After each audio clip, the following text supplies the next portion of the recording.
A lion feared nothing, until it noticed a pattern. In a quiet forest, a lion walked freely, strong, confident. To it, every path was worth taking, until one day, it reached a narrow path deep in the forest, and standing nearby was a fox. The fox said, "Don't go that way." The lion looked at it, almost amused. "Why not?" The fox didn't argue. It simply said, "Look closer." The lion paused, then looked down. The ground was covered in footprints, deer, rabbits, even other predators, all moving in the same direction, into the path ahead, but none coming back. And suddenly, the lion didn't feel so powerful anymore. The lion realized this wasn't an opportunity. It was a warning.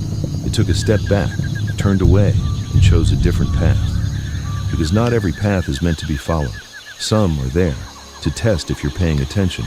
In life, you'll see the signs, people failing, patterns repeating, warnings ignored. The question is, will you follow the crowd or notice what they missed? Because sometimes the smartest move is turning around.